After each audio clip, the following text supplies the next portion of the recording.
تو وہ کہہ رہے تھے ہم نے تو اسلامیہ افغانستان اسلامی امارات کے لیے جنگ لڑی ہے 20 سال، ہم تو وہی قائم کریں گے، ٹھیک ہے، اور اس میں وہ دوسرے افغان سیاسی رہنما بھی شامل ہوں گے طالبان کے علاوہ.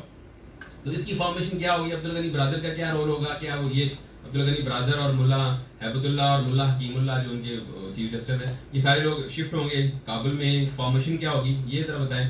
اور دوسرا یہ بتائیں کہ انہوں نے معافی کا اعلان کیا، آپ اس کو بار بار پروپوگیٹ کر رہے ہیں معافی کا اعلان کیا، لیکن کل خبریں آئی ہیں ہم نے اس کو ان خبروں کو روکا ہے. ایک جرمن صحافی کو کے گھر میں چھاپا مارا ہے، اور انہوں نے نیٹو کے ساتھ کام کرنے والے لوگ جو ہیں جو ان کے گھروں میں چھاپے مارے ہیں، اور جو جرمن ڈی ڈبلیو کے لیے کام کر رہا تھا اس کے گھر میں چھاپا مارا، ایک ان کا رشتہ دار مارا گیا ہے، ایک زخمی ہوا، باقی بھاگ گئے، اور جرمن صحافی جو ہے وہ شاید ملک سے نکل گیا ہے. تو اس خبر کو انہوں نے چھپایا ہے کہ ابھی تک ان کا کوئی بیڈ امیج نہ آئے.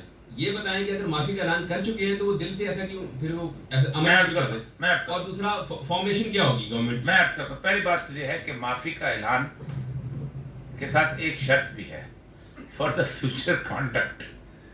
معافی کا اعلان یہ نہیں ہوتا کہ تم جو بندوق جب تک چلائی تھی وہ تو ہم نے معاف کیا، آئندہ جب چلاؤ گے تو آئندہ معاف کریں گے، ایسا نہیں ہوتا. کیا کیا جو جرمن صحافی ہے وہ آرگنائز کر رہا تھا، افغانی ہے شاید. جی مجھے پتہ ہے، مجھے پتہ ہے. انہوں نے بہت تھوڑے انسیڈنٹس ہوئے ہیں. دیکھیں ایک بات تو یہ ہے کہ انہوں نے اپنا جھنڈا بدلا ہے کیونکہ ان کو پتہ چلا تھا کہ ایک اسکیم بنائی گئی ہے افغانی تعصب. کیونکہ آپ کو پتہ ہے کہ جس وقت ذبیحہ مجاہد نے 3 ریسٹرکشنز لگائی تھیں میڈیا کے اوپر. اس نے کہا دیکھو ایک تو یہ ہے کہ اسلام کے بارے میں ہم نے مار کھائی ہے 20 سال، اب 20 سال کو چھوٹی جنگ نہیں ہوتی، اسلام کے بارے میں ہم کو برداشت نہیں کریں گے ورنہ کوئی ضرورت نہیں. دوسرا نے کہا دیکھو اسلام افغانستان ایک منٹلی ایتھنک ملک ہے، یہاں تم ایتھنکسٹی کی تعصبات آگے نہیں لے کے آؤ گے. انہوں نے ایک حدیث رسول اللہ علیہ وسلم کی بنائی ہے، بڑی تلخ حدیث ہے اور آپ سنیں گے تو حیران ہو جائیں گے. آپ نے فرمایا 2 جھنڈے ہیں، ایک ہے لوا اور ایک ہے رایا.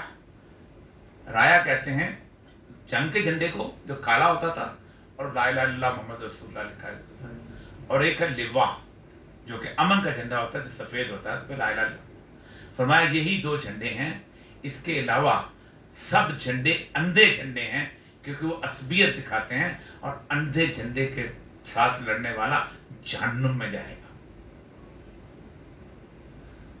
عصبیت کے لیے جس نے بلایا اس نے اپنے آپ کو جہنم میں دھکیلا. اتنی سخت چیز ہے، اتنا سخت. لا فضل العربی عصبیت. ایک جگہ رسول اکرم صلی اللہ علیہ وسلم نے فخر کے ساتھ کھڑے ہو کر کہا کہ تمہاری جاہلیت کے، عصبیت کے، رنگ کے، نسل کے بت میرے پاؤں تلے کرچی کرچی ہو گئے، اور صرف وہاں کا.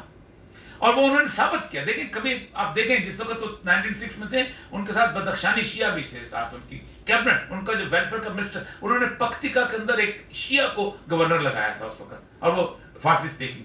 یہ ایک رول. اس کے اندر وہ جو جرمن صحافی اور یہ میڈیا، اور ان کو پتہ ہے کہ ان کے خلاف کوئی کام اگر ہوگا تو یہ میڈیا سے ہوگا، کہ یہ وہ لوگ ہیں کہ جو 20 سال کی جدوجہد 1.5 منٹ کی کیسٹ کے اندر آ کے تباہ کر دیتے ہیں. یہ وہ لوگ ہیں آج تک اپنے یہ قصور نہیں مانتے جو وہ کیسٹ میں اس کی کوڑوں والی سوات کی نکالی تھی. اور اگر سوات کی کبھی کسی نے کہانیاں لکھنی شروع کرے گا، جب اس ملک میں اللہ تعالیٰ آزادی دے گا تو سوات تو کہانیاں لکھیں تو آپ حیران ہو جائیں گے کہ کیا کچھ بیتا ہے اس ملک کے اندر. یعنی آپ خود سوچیں، آپ کا ایک سپاہی مارا جائے تو آپ دنیا اجاڑ دیتے ہو اس گھروں کی، اس علاقوں میں. وہاں تو کچھ نہیں ہوا تھا، وہاں تو. سر سوال یہاں یہ آتا ہے کہ جس چیز کا یہ ذکر کر رہے ہیں افغان صحافی ہے، اس سے صرف جرمن میڈیا نے رپورٹ کیا، کسی اور نے نہیں. کیا پتا جرمن میڈیا سچ بول رہا ہے کہ جھوٹ بول رہا ہے؟ پہلے تو یہ بھی ثبوت دینا. نہیں پہلی بات تو نہیں، مجھے اس واقعہ کا پتہ ہے، واقعہ کا پتہ ہے، جرمن میڈیا نے بھی رپورٹ کیا، مجھے اس واقعہ کا پتہ ہے. دیکھیں جرمن میڈیا نے بھی رپورٹ کی، بنا کے رکھے چلائے نہیں صحیح کیا. میں بتاؤں آپ کو، اچھا سب سے بڑی بات مجھے بتائیں، آپ اس دنیا کے اندر زندگی میں گزارتے کم از کم اسی 20 سالوں کے اندر بغداد فتح ہوا ہے، موصل فتح ہوا ہے، ٹھیک ہے، رم اللہ وہ کیا نام ہے دیتا ہے، خاص طور فلوجہ فتح ہوا ہے، ٹھیک ہے، حلب فتح ہوا ہے. کوئی اتنا پیسفل شہر فتح ہوا ہے مجھے بتاؤ یار، بتاؤ تو صحیح. کوئی فوج اتنی آسانی سے اتنے امن سے داخل ہوئی ہے کسی ملک میں؟ مشرقی پاکستان ڈھاکہ. ہاں وہ